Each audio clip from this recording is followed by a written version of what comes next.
Words from the Heart by Elder Rickard Jean-Noel. I reached a moment where I was ready to give up. And as sad as it to say, but it's the realest thing that I have to say. I had a friend, I knew her since 9 years old. She was found dead in her car. She killed herself in February of this year. And I had to sit back and I had to think. This was someone that used to tell me to take God more seriously, to take church more seriously. She used to tell me, like, all the things that I was preoccupied about. She was like, these things are temporary, these things are not important, these things are a waste of time. She was the first person that sat down and told me about, that was open and honest about mental health. She said, Rickard, I'm suffering from mental illness because all the trauma that I have received in my life, from her home, from church. And we know growing up as a youth in church is not easy. You know, we're under so much stigma, under so much pressure.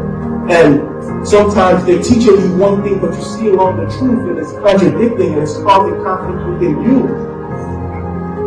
Because we come to church and we have to put on this persona where we're perfect, and then we go home to the same people that's acting perfect in church, and then it kind of kills us on the inside. And we have to carry that. And she had to carry that. She took her pills in front of me to show me how real it was. And I was heartbroken when that happened. I cried for months. But I heard giving up her life, it saved mine. Because I felt like, because she gave up, I have to continue. And there's a lot of youth that's been giving up lately. We see that. That's why the first thing I said when I got here is I gave all the youth that came back. Because there's some that won't come back. But one thing I can tell you, when I came back to church, because I wanted to stay home, just like the rest of you. I wanted to probably hide in a closet and don't come back outside.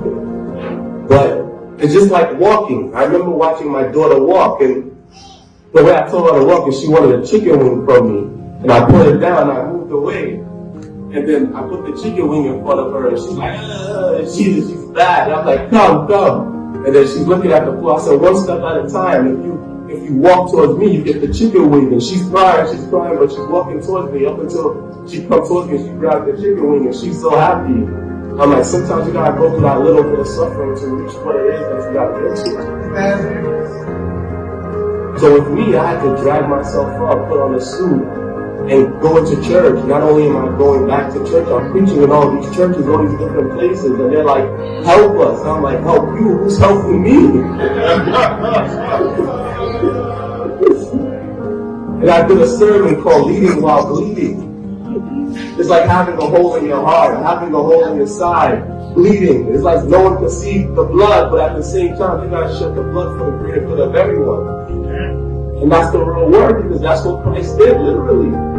While the blood was gushing from the side of him, while he had a crown of thorns, his hands and feet was nailed to the cross, he was still begging for forgiveness for other people. But he knew that death was temporary because he was going to have eternal life once his job was done. So to the youth, that first step was probably hard to come back. I know, it was hard for me. But it takes that first step to learn how to walk. Once you can walk, you can run. Once you can run, hopefully one day you fly.